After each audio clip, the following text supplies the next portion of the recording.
The unsurpassed, profound, and wonderful Dharma's difficulty encountering billions of aeons. I now see it here to receive and uphold it, vow to fathom the Buddha's true meaning, to liberate all beings, thus generate the supreme bodhicitta. Let us continue today with the 11th chapter of Wish-Fulfilling Treasury, which is the chapter on disciples. In this particular chapter, or in the previous chapter, we have already studied how to listen to the Dharma teaching and what kind of Dharma teaching we should receive.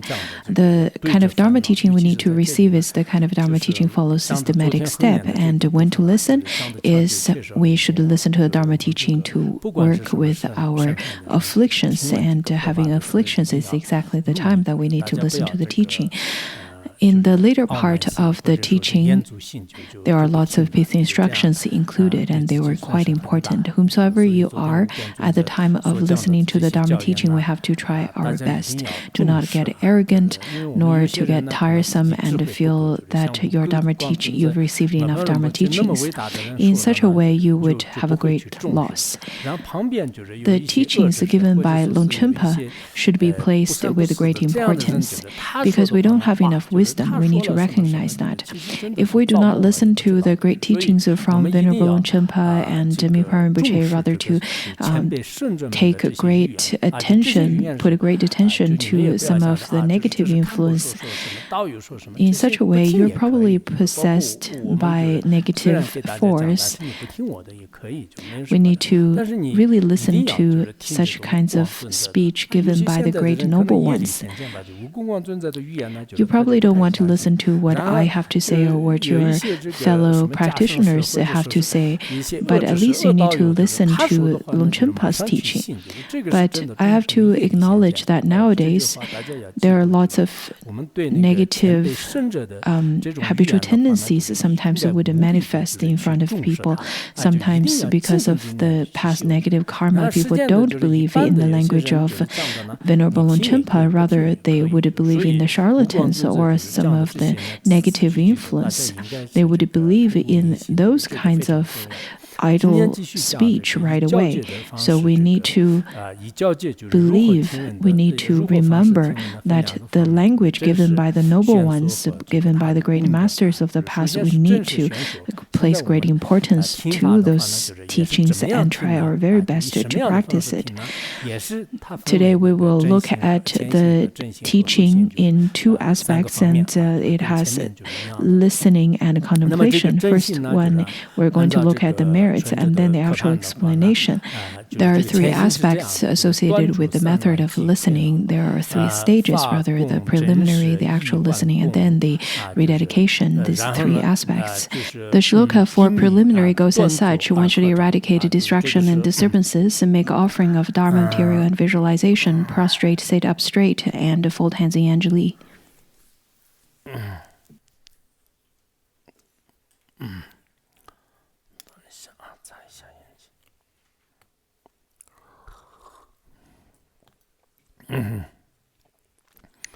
Over here it points out that at the time of listening to the Dharma, we have to eradicate all kinds of distractions. As we studied yesterday, that there are all kinds of distractions, even including the ones that gives the Dharma teaching. So there's distractions associated to speech, to the chores, to the mind, to afflictions, and being fettered by all kinds of chores. Those are considered as distractions. At the time of listening to the Dharma, we need to reduce all kinds of chores, all kinds of idle language, and reduce affiliation with the negative companions, also reduce all kinds of provisions, and reduce the kinds of distractions and disturbances. In fact, I'm sure we have all kinds of things that we need to relate to. Some has to relate to business, and some has to relate to their relatives and family members, and some have to seek for provisions for their livelihood, and some of those distractions are related to their body, speech, and mind. But if one were to stay in that state of being blinded by all kinds of distractions and disturbances, then there are 20 different faults that could be associated to it, as we studied last year. Over here it says that one should also make offerings with the Dharma offering. At the time of making offering of receiving the Dharma, one can make offering of the materialistic offering, including the Dharma throne, or cushions, or the lion's throne, or to make offerings of provisions such as flowers, incense, and lamps. Or if you do not have any of those all of those materialistic offerings, you can also make the visualization offerings. You can make visualizations such as a golden mandala, $1 million.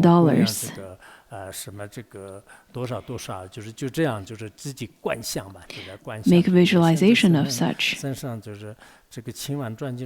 People may feel that, oh, after I purchased a prayer wheel, I don't have any money left, but now I can visualize because I have the capacity to visualize. And if I have the capacity to visualize, the gurus must have the capacity to receive it. So I can make a visualization of the offering of bills. Should I make those bills as RMBs or as US dollars? Maybe it's better for US dollars. So make those offerings. You can make those through your visualization. Also, at the time of listening to the Dharma, we should pay attention to our conduct as it is stated in the 3 perfect precepts. The kinds of conducts should be avoided, including having open umbrellas or holding weapons, covering your head, wearing shoes, and so on and so forth. Those kinds of inappropriate conducts should be all abandoned. One should rather sit in semi-cross-legged posture or to kneel down and listen to the Dharma teachings. At the time of listening to the Dharma teaching while being knelt on the floor, your eyes should look at the teacher as well.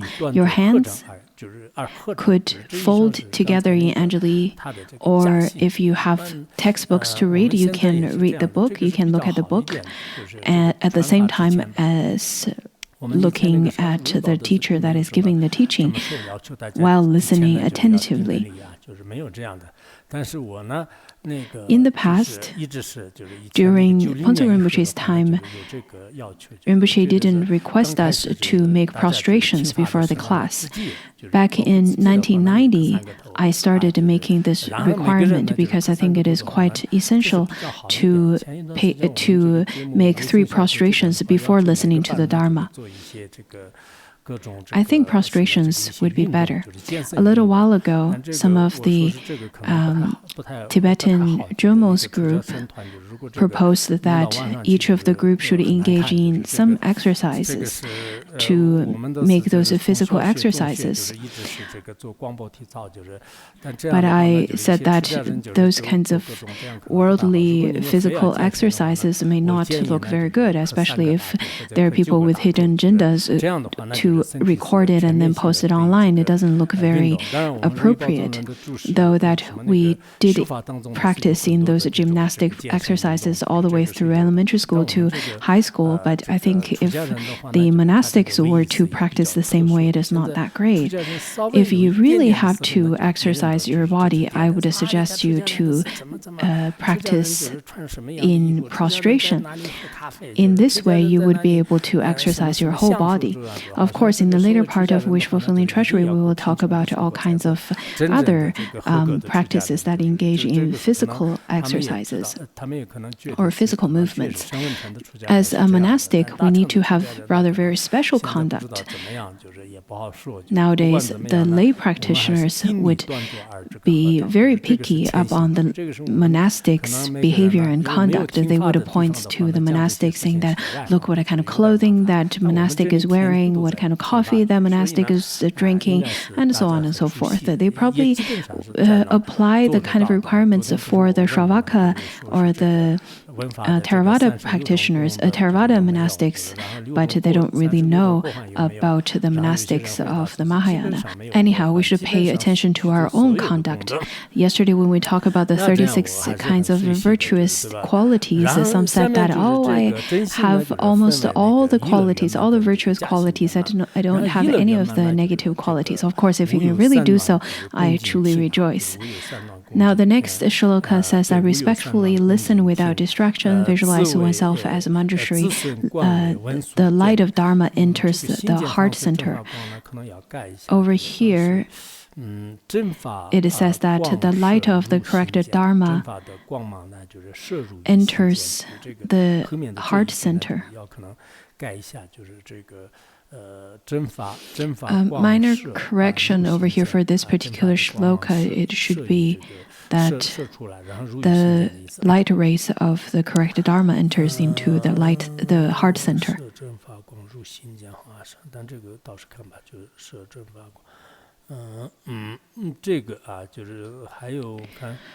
To continue with the shloka, it says that 84 characteristics of listening, respectfully listening with great purity.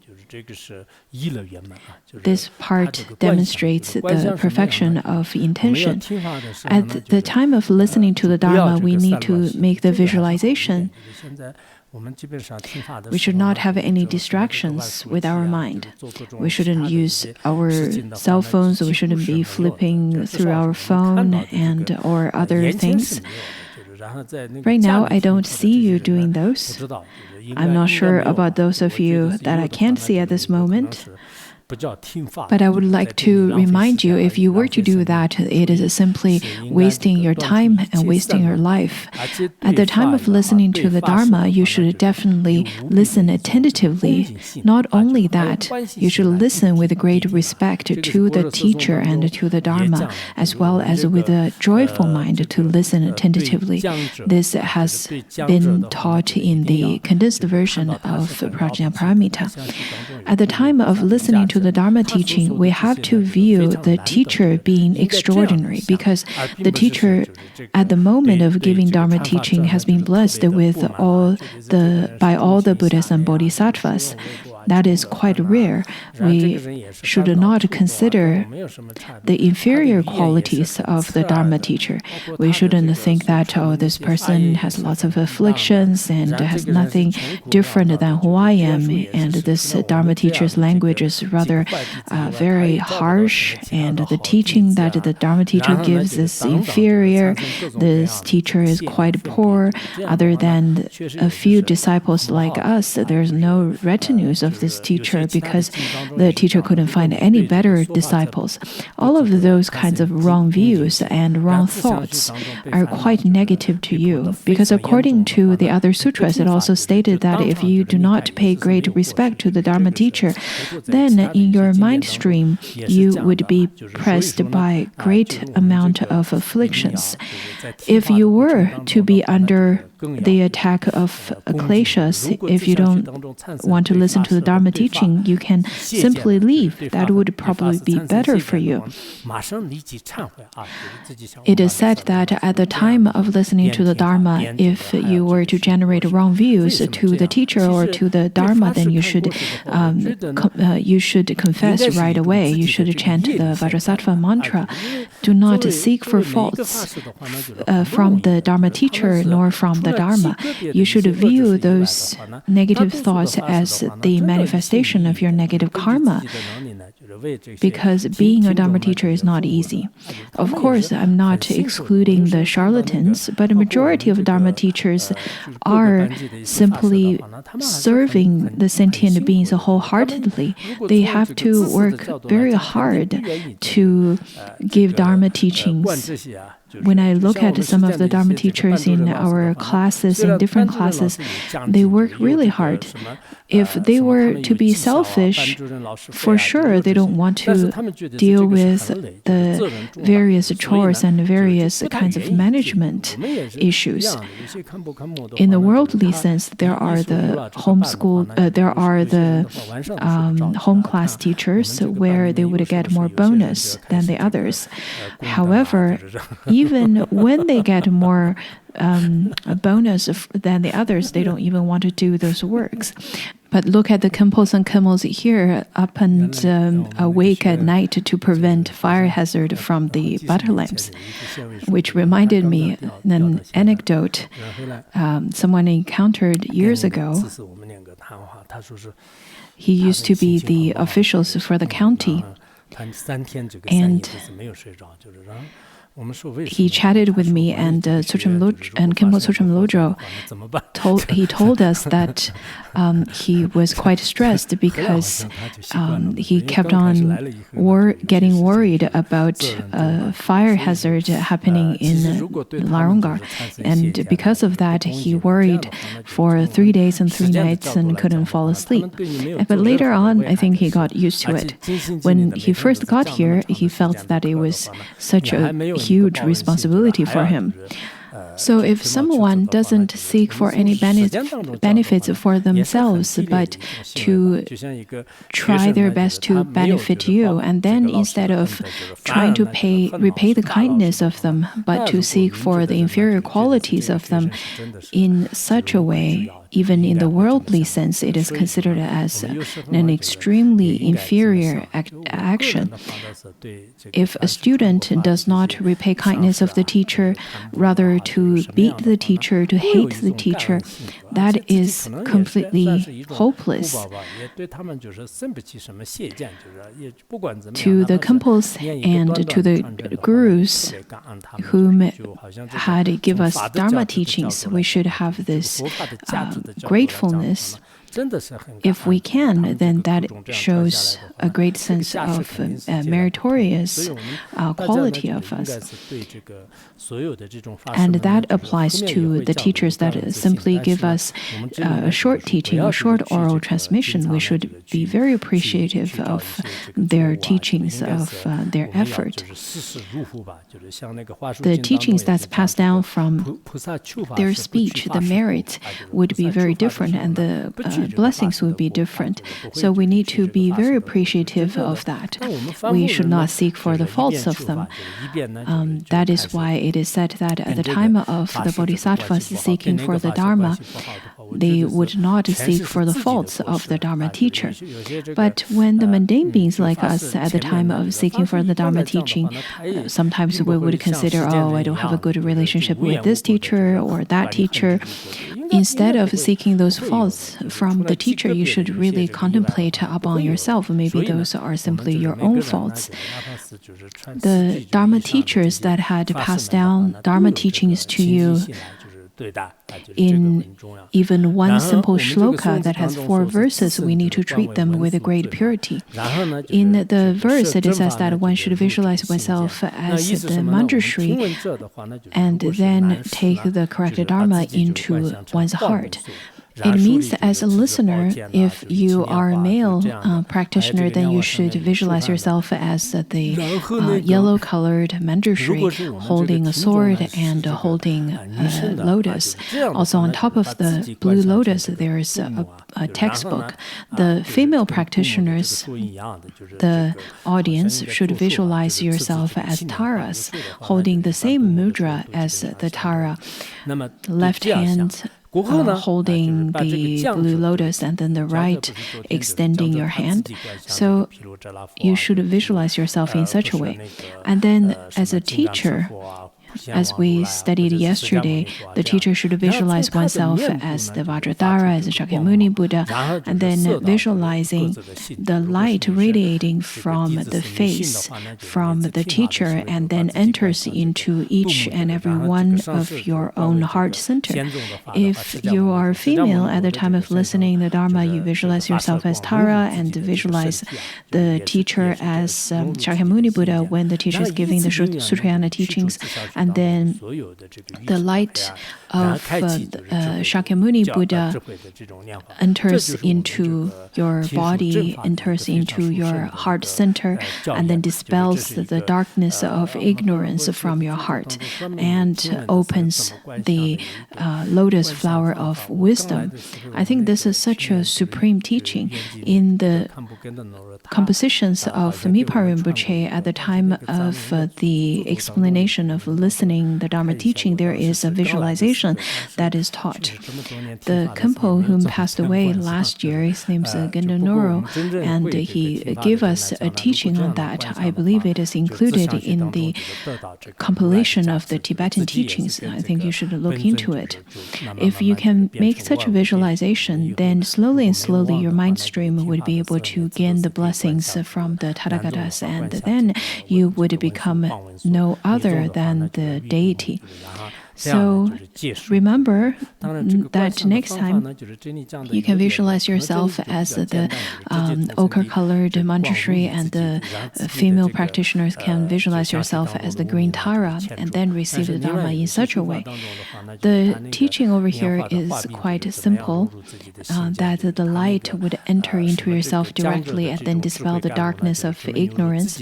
In other teachings, there are more detailed explanations on how through the stem of the lotus the light ray will enter into one's center, or the nectar of the wisdom of the teacher would flow into one's mind stream. There are different ways of making such of practicing such visualizations. Mipa Rinpoche, as well as the great masters of Nyingmapa, often give teachings to the disciples as such. Now let's look at the 84 types of characteristics that marks the pure listening, which has the signs of respect and intentions. At the time of listening to the Dharma, we have to be wholeheartedly listening to the Dharma teachings. Also, we need to have great respect and be extremely sincere. In such a way, we will be fulfilled with the 8 kinds of merits, 8 kinds of virtuous qualities. And if we can listen with these 8 kinds of pure activities, our afflictions in the mind stream can be purified. All of our actions should be respectful. Our body, speech, and mind should be pure. We can sit properly, sit upright, and folding our hands in Anjali. Listen to the teacher's teaching with a great expression. There are 84 types of characteristics. According to Akshayamati Nirdesa Sutra, which is included in part of the Mahasamnipata Sutra, as well as the Chinese Tripitaka, I think I've mentioned this before, that I knew a professor who studied the Akshayamati Nirdesa Sutra for his whole life, which is a great meritorious sutra. Within this sutra, there are the 84 types of characteristics, and some of the other sutras stated that there are the 84 types of actions associated to the listening of the Dharma. So whichever it is, those are the 84 types of merits that's expounded by listening to the Dharma. And those detailed explanations are included in the auto commentary by Longchenpa. I think you can read into it. According to the Maharana Kutta Sutra, there are over 20 characteristics, such as without arrogance, without desire, and with great bliss, with the great companions, and so on and so forth. In some of the translations, there are the 80 characteristics, and some Sutra stated that there are 84 types of characteristics, and this text specifically talks about the 84. The reasons of the differences is because of the movement of language revolution, because in Tibet there were a few of the language revolution. It was during the time of Adachirapa, and during that period of time, there were 3 times of the language revolution. Depending on the different times, and depending on the different sutras and shastras that's been taught, there are different numbers. There are the 84 and some are 80. And over here there are 84. If you don't quite understand some of the teachings, you can make comparisons and references to the other sutras and shastras, and it could be quite simple. The first one is that you have to have the perfect intention. The perfect intention refers to visualize oneself as Manjushri or Tara. And then second one is without distraction, rather to listen with respect, listen with great purity. Now let's look at the next part,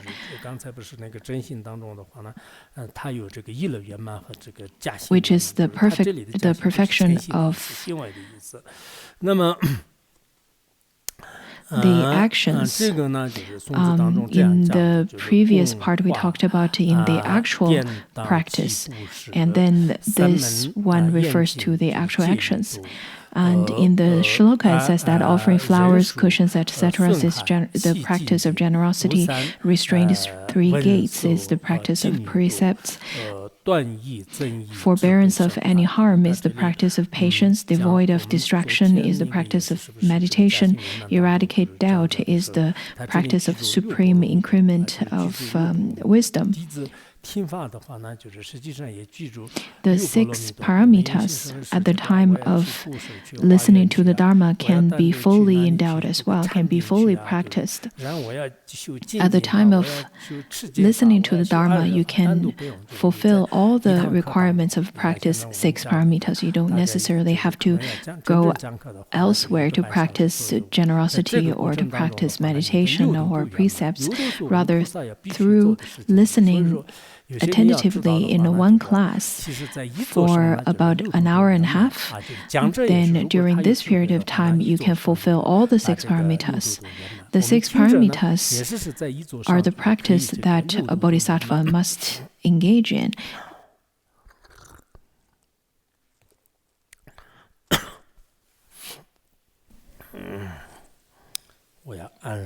I should practice the forbearance right now.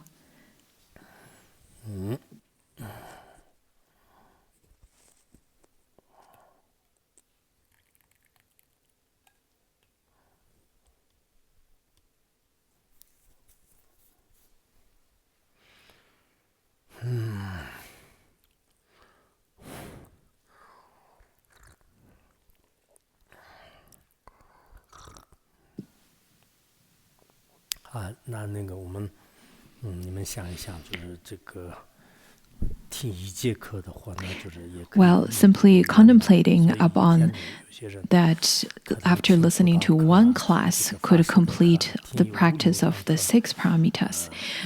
Some people would attend 5 to 6 classes per day, and many times would complete the 6 paramitas. That would be quite wonderful.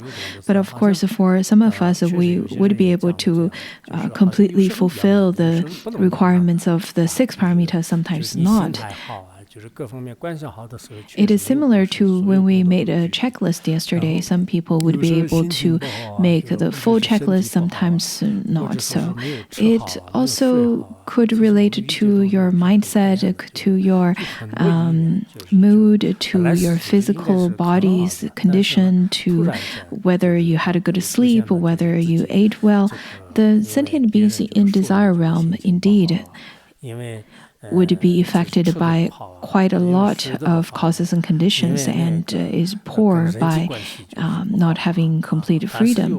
So sometimes, though they should enjoy great happiness, but all of a sudden there could be different causes and conditions that would appear. Maybe because of other people's criticism, then your mood is not good, or your meal was not good, or sleep was not good, or your interpersonal relationship is not good. But lots of the causes and conditions could be turned onto the path of practice, and sometimes not be able to sleep well could be a cause and condition to turn your mind onto the path. The first paramita is generosity, so you can make an offering of flowers. But the other day I just told you that it's better not to make an offering of flowers. But over here, I do already have the Dharma throne. There's really not much that you need to set up anymore. Other than that, according to the other sutras, one should also praise the Dharma teacher. One should rejoice the merits. Those are all part of the practice of generosity. During the listening of the Dharma teachings, then one should try to uproot all kinds of one should rather try to refrain one's body, speech, and mind. For example, at the time, if there are mosquitoes or sparrows that distract you, and if you try your best not to harm them, not to get distracted, this is called the practice of precepts. At the time of listening to the Dharma, if there is the excruciating heat or cold, if you can forbear all of those conditions, that is the practice of forbearance and patience. We had quite a heavy rain the other day, and people didn't bring umbrellas. After class, they had to cover their head with the monastic shawl. After they arrived home, it seems that they've already had a shower. So these kinds of practices are called the practice of forbearance, because at the time of seeking for the Dharma, sometimes it does require lots of effort. In the morning, recently I got really tired and I couldn't quite get up, and I noticed lots of our fellow Sangha members also had to go to bed quite late and couldn't get up in the early morning. Even after the alarm clock goes off, people seem to still want to stay in bed.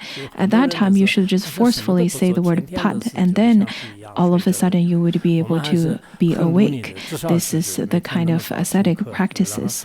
Many people seem to be quite reluctant in engaging in any effort, and they would just sleep in and do not engage in any of the studies or tutor sessions or practice. On contrary, there are the kind of practitioners that would engage in early morning classes and late evening tutoring classes and practices. Also, the practice of diligence refers to the enjoyment of attending Dharma classes, and the kinds of joy naturally arise from receiving the Dharma classes, not getting tired of the Dharma classes. There are the ones that would be quite happy to receive entering the way of Mahayana and the fundamental wisdom of Madhyamika and so on. On top of that, if one can listen attentively without any distraction, without any doubts, and eradicates all kinds of afflictions, and finally attain the paramita of wisdom. So these are the 6 paramitas. These are the practice of the 6 paramitas. Let it be the listener of the Dharma itself, the Dharma teacher. If one can see that all of the 3 stated above are without any inherent existence, this is called the threefold emptiness. But at the time of manifesting in the conventional way, that is just like a dream, like an illusion, that is the path of Prajna Paramita. This is of great merit. After receiving the Dharma teachings through such ways, then what should we do after we finish listening to teachings? We should rededicate the merit. Over here in the verse, it says that at the end, remembering the kindness of the teacher, rededicate the merit to the Mahabodhi. After we receive the teachings, we need to rededicate the merit while remembering the great kindness from the Guru. Without the teachers giving Dharma teachings in this dark age, without the appreciation for the correct Dharma, then how could we tread on the path of liberation? So we need to recognize that without those kinds of studies, those kinds of knowledge existing in this world, how could we eradicate all kinds of afflictions in our mind stream? We need to contemplate in such a way. In each of the classes, the teacher would try his or her best to give us teachings wholeheartedly in order to open up the wisdom eye in our mind and then lead us onto the path of liberation. After contemplating in such a way, we should rededicate the merit in the way of viewing everything as simply illusory and without self-nature. Yesterday we talked about the teacher that is just like the Buddha. We should also appreciate the Buddha. Without the teaching from the Buddha, then how could we receive the Dharma teaching? We need to appreciate the correct Dharma teaching, without which we would not be able to eradicate the afflictions in our mind stream. We need to appreciate the Sanghas, without which we would not be able to have the opportunities to listen to the Dharma in a group. We also need to appreciate the Guru, the deity, the Dakinis, as well as the protectors, the three roots. Without their blessings, we would not be able to have the opportunities to listen to the Dharma teachings in this dark age. I also need to appreciate my parents. Without my parents, I would not be able to become a person and grow till this age to receive the Dharma teachings. So these are the 7 aspects of appreciations of gratitude. According to Iko Agama Sutra, it states that there are the 2 types of gratefulness. One is a gratefulness to having the provisions, and the other one is a gratefulness to the Dharma. The gratefulness to the Dharma is the most supreme. In a worldly sense, it is easy for us to treat someone for a meal or to gift others with a certain amount of materialistic provisions. And even so, those little bit of meal or materialistic provisions, we need to be very appreciative and feel grateful for the other's help. But we also would say that the grace of dripping water should be reciprocated with a gushing spring. So it is quite necessary. But when it comes to the gratefulness that we need to have for the Dharma is much more important. Sometimes we may be able to express it and sometimes not. Take Phuntsog Rinpoche as an example. The kindness bestowed by Phuntsog Rinpoche far surpassed that of the parents and the family members and friends. It is because the wealth of such spiritual wealth can only be bestowed by the Lama, but not the worldly family and friends. The wish-fulfilling jewel like priceless wealth can only be bestowed by the teacher. When I remember the times that I've spent with the teachers, it was definitely the happiest time when the teacher's physical body is no longer abiding in this world. Though the Dharmakaya is still ever present, however, as human beings, it would be difficult for us to get close to such Dharmakaya. We need to still, at that moment, to uphold the mind of gratitude and make rededication of merit in such kind of mindset. In the rededication of merit, this part, Longchenpa says that may the source, that is, the Buddha Dharma, be prosperous. May I enjoy the subtle Dharma for lifetimes, and may all the worlds and lands enjoy the auspiciousness, and may all beings attain enlightenment. If we can make rededication with this, or with our usual rededication of merit, would it be quite auspicious. The usual rededication of merit, the Sonam Dei that one we used was the one that when the Buddha, at the time of the causal stage, made offering of his blood and flesh to the sentient beings. After he made offering, he made such a rededication of merit. So we can rededicate with these two or with the aspiration of Samadabhadra after listening to the Dharma teachings. What's the merit then? Such merit would be infinite. Listening to the Dharma drum by the sentient beings will part them from the lower realms, let alone listening to the Dharma teachings. The merit of listening to the Dharma teachings is as such, according to the Ganta Sutra.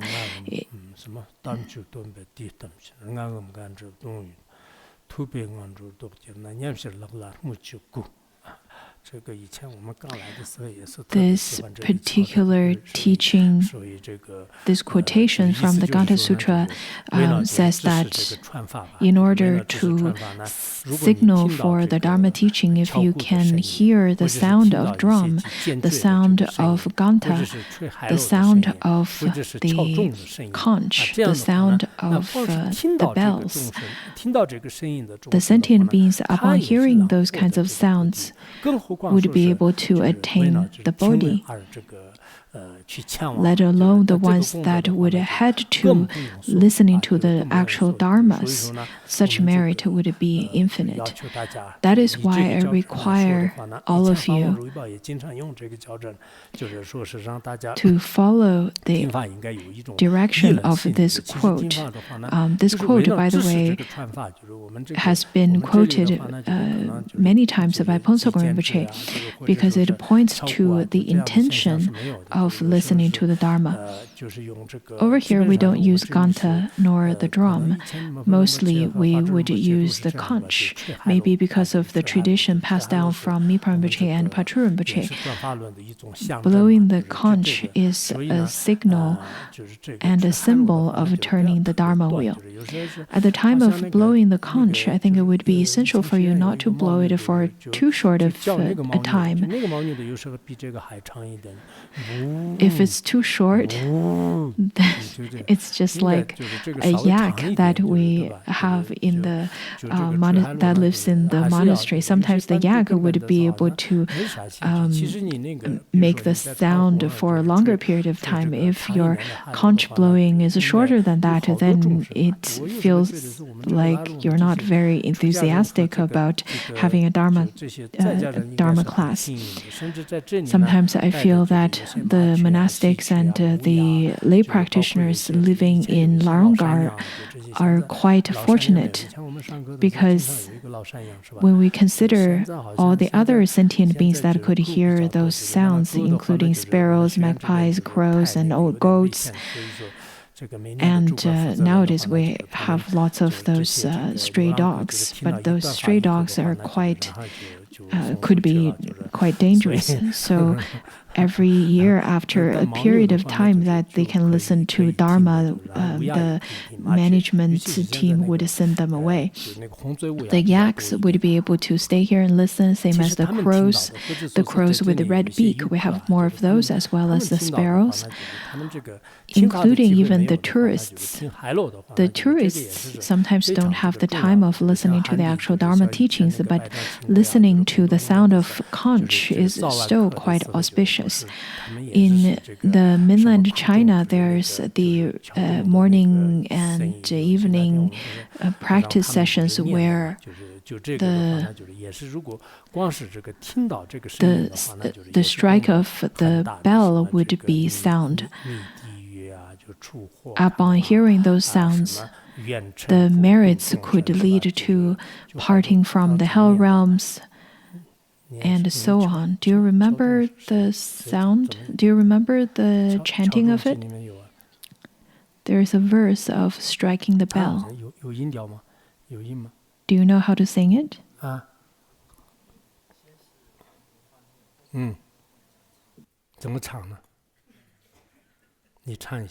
Can you sing it?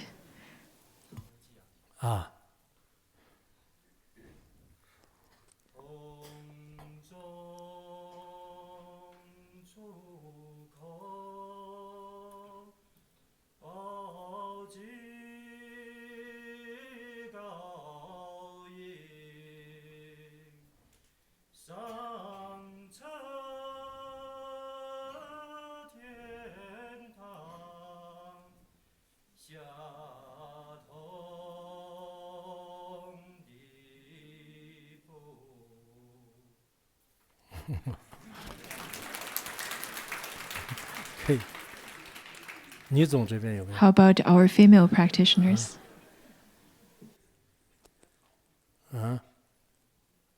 有吗？有的话唱一下。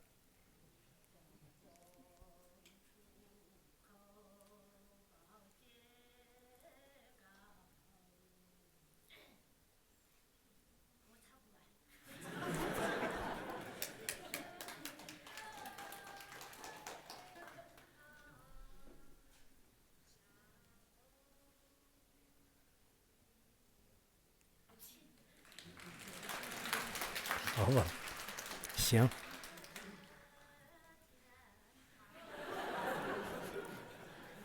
行，其实这样也是大概 This particular verse that is popular in mainland is similar to the teaching over here. In mainland, there's the tradition of striking the bell. And sometimes those bell strikings could signal for the gathering of the Sangha, and not necessarily for the signal of giving Dharma teachings. After listening to this teaching, people may feel that, well, as long as I can rejoice in the merit, I should be able to receive the same merit, right? I'm not too sure of that. Let's look at the last shloka over here. It says that attain wisdom, meditation, and right mindful retention, increase virtue, decrease vice, discernment of right from wrong, praised by humans and gods, expel darkness of ignorance, listening extensively to Dharma on adorned lotuses, swiftly attain the title of Dharma King without worry and suffering. After listening to the Dharma teaching, there's the infinite merit, including the increment of wisdom, meditation, right mindfulness, and retention. At the time of listening to Dharma teachings, it could be helpful in all of those aspects. That is why Longchenpa stated that at the beginning, we need to listen to the Dharma teaching, and then in the middle we need to engage in the actual practice, and then later, in the later part, we can propagate the Dharma teaching and benefit sentient beings. One at any of those stages should not give up on listening to the Dharma teaching. If you can continuously to engage in the study of the Dharma, then there is the increment of your virtue and decrease of the vice. Also, you will learn how to make discernments, and you will receive praises from the gods and humans, as well as all the sentient beings. Most importantly, our darkness of ignorance can be expelled from our mind stream, and eventually we will be able to reborn in pure lands to have the manifested birth on top of a lotus and listen to the teachings from Amitabha and receive the Dharma seals from Tathagatas. Also attain the fruition of a Dharma King in a very short period of time without any worries and pain. And then we would be able to benefit the infinite numbers of sentient beings. It is stated in the sutra that if one were to engage in the study of the Dharma, then one would be able to attain wisdom. If one were to gain wisdom, one would be able to extinguish the afflictions, and after extinguish the afflictions, the maras would not be pressing negative influence upon you. This has also been expounded in the Karanda Yuha Sutra.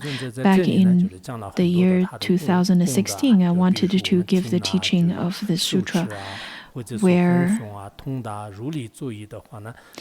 the merits of listening, upholding, chanting, knowing, and contemplating upon the teachings are expounded. So, in the Karanda Yuha Sutra, it says that even after hearing a verse, the merit is unfathomable. If we can study the Karanda Yuha Sutra, or even remember and upholding a verse of it, the merit cannot be measured. Also, within this sutra, there's the merit of the six syllabus mantra. I've received the oral transmission, so if we do not encounter any obstacles, then I would like to give you the oral transmission along with some very brief explanations.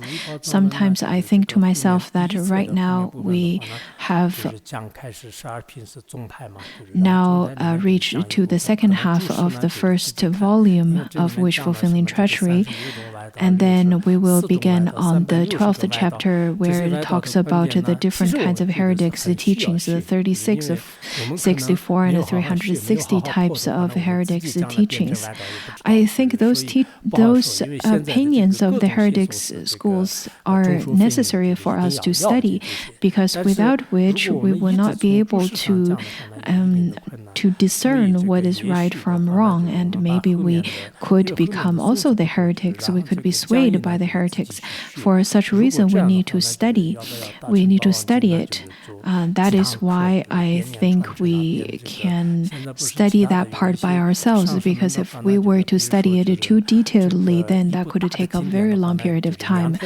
Another plan that I have is to briefly explain the Karanda Yuha Sutra, because nowadays there are teachers who can finish a very long sutra in as short as 2 days.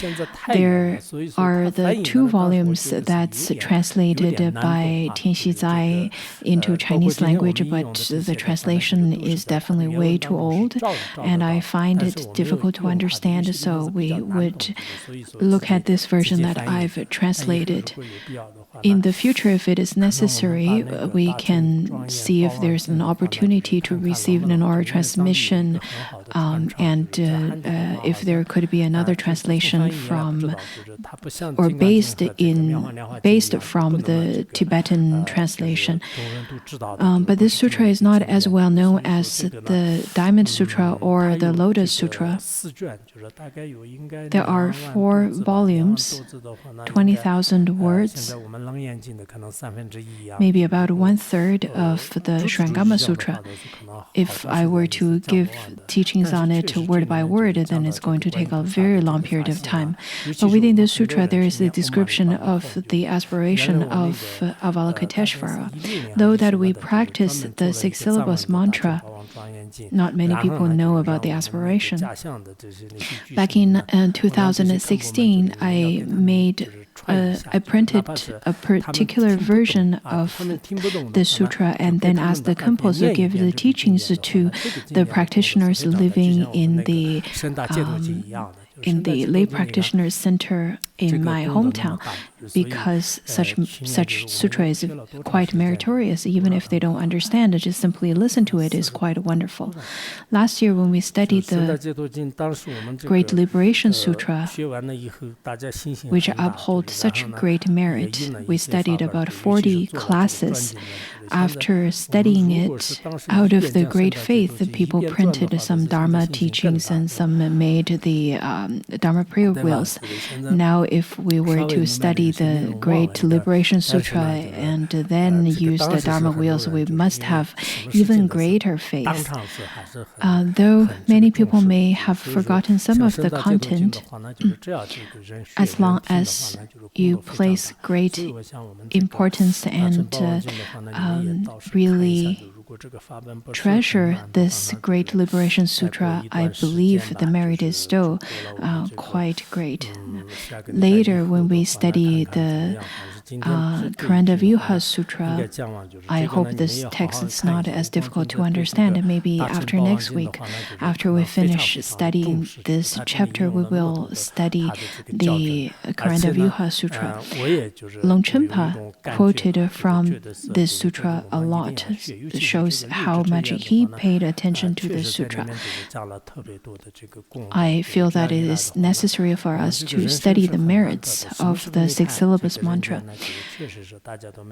Our human body is difficult to gain, and we're not sure when we will part from this lifetime. So while we're still alive, while we still have the functional ear faculty and eye faculty, we need to study, listen, and read the Mahayana Sutras. And this would be the most crucial. I am not quite sure why, but I indeed feel that this is quite important and very helpful to all of you. Anyhow, today Longchenpa talked about the various kinds of merits. I will not further repeat that. I hope that you can read it by yourself. In the auto commentary, Longchenpa quoted from the way of the Bodhisattva and the Abhidharma. Whatever kinds of Dharma you're listening, as long as you can truly listen to it, even if it's just one whole set of the Dharma, then you need to know that it is just as how a doctor prescribed a set of medicine to you. You have received the whole set of medicine, and then you are completely capable of curing this illness. Similarly, as in an audience, after receiving such a wonderful Dharma teaching that is fused with the teachings of Sutrayana and Vajrayana, we need to be aware that we have already received the teachings of Sutrayana, of Vajrayana, of the Pith instructions. It is of great supreme qualities. So Longchenpa over here points out that as a teacher, there has to be the preliminary practice, the actual practice, and then the post practices. And that also applies to the listeners as well. In terms of listening, the merit is quite great, especially when it comes to the study of Karandaviyuha Sutra. I think it must be quite an auspicious coincidence. Now that you don't have your cell phones, since you have already handed in your cell phones, but if you were to have cell phones, I think it is quite good if you can download those ebooks of the sutras. Nowadays, though that you don't use cell phones, but sometimes I notice that people would occasionally use it because some people may pretend that they have already handed it in but still have another. In the past, some of the lamas and jomos would tell me that there are the second-hand cell phones being sold in the county, and at the time of collecting your cell phones in order to avoid distractions, there people would buy another cell phone. But this time I particularly asked people and asked around. Not many people did such things. If you don't have cell phone for a whole week, you're not going to die from hunger because of the lack of cell phone. You will get used to it. You can try your best, and I truly appreciate your effort. If you can practice in such a way, it will be helpful to yourself as well. Look at all the distractions we have. When I look at Khenpo Deba, he talked about in the commentary of Wish Fulfilling Treasury, he said that it may appear that the cell phones and computers can be of favorable conditions to the spread of Buddha Dharma, but such kind of favorable aspect is quite less, but the distraction aspect is much more. So his suggestion was not to be in contact with these Mara-like electronic gadgets, and Khenpo himself doesn't really do that either. We indeed need to protect our roots. Recently, I've been trying to get information on how many people have the wireless and different internet services. In the past, it was not permitted, so recently I'm getting to know more about that. Since I've heard that there are people installed it, And I know the lamas and jomos, since the meetings had already stopped their services of having internet, because having the internet service could be distracting, and it's very easy to find whether you have those internet services connected to your house. They are currently discussing about those. Anyhow, some of those things may appear to be favorable conditions, but it could be indeed obstacles on the path of practice for us. Now we have completed the 11th chapter of Wish Fulfilling Treasury.